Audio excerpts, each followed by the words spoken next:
Shalom, selamat pagi Bapak Ibu.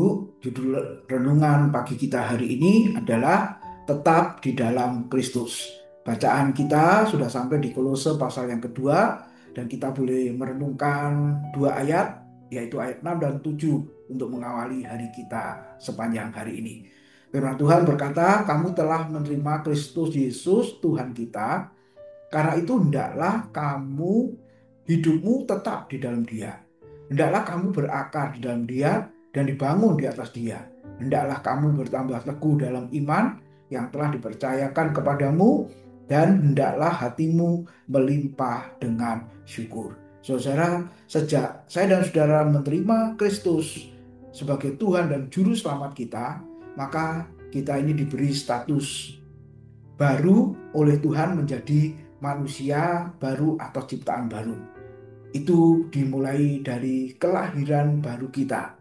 Ketika firman Tuhan mengatakan kamu jemaat orang percaya telah menerima Kristus, artinya saya dan saudara kita sudah dilahirkan baru. Dan setelah kita dilahirkan secara jasmani, secara fisik kita ingat, kita bertumbuh semakin bertambah dewasa. Nah, demikian juga saudara ketika kita memiliki kehidupan baru di dalam Kristus, dan hidup baru ini terus-menerus kita lakukan. Nah, ini yang disebut dengan pertumbuhan iman, pertumbuhan rohani kita. Dimulai dari bayi, kemudian anak-anak, remaja, pemuda, sampai dewasa. Nah, itu pertumbuhan secara fisik. Pertumbuhan secara rohani juga sama, saudara. Kita ada dimulai dari kelahiran baru, lalu kita terus bertumbuh menuju kepada kedewasaan, kepada kesempurnaan, Bapak Ibu Saudara. Nah, firman Tuhan tadi memberitahu pada kita, supaya kita tetap di dalam Kristus, Bapak Ibu, maka kita harus berakar, bertumbuh, dan berbuah.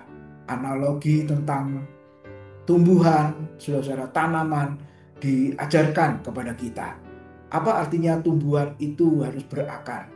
Saudara, namanya berakar itu ke bawah.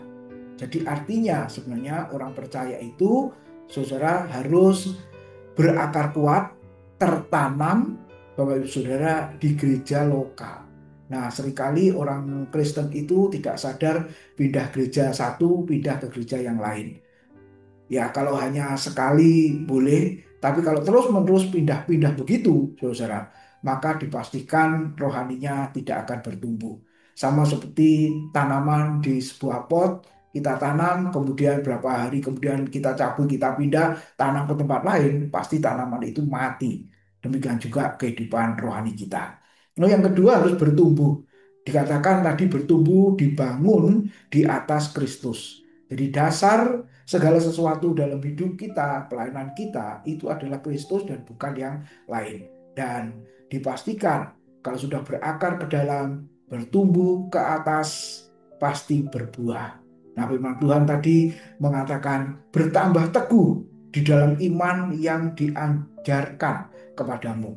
Apa artinya berbuah? Ketika saya dan saudara memiliki pengertian firman yang terus bertambah, saudara-saudara.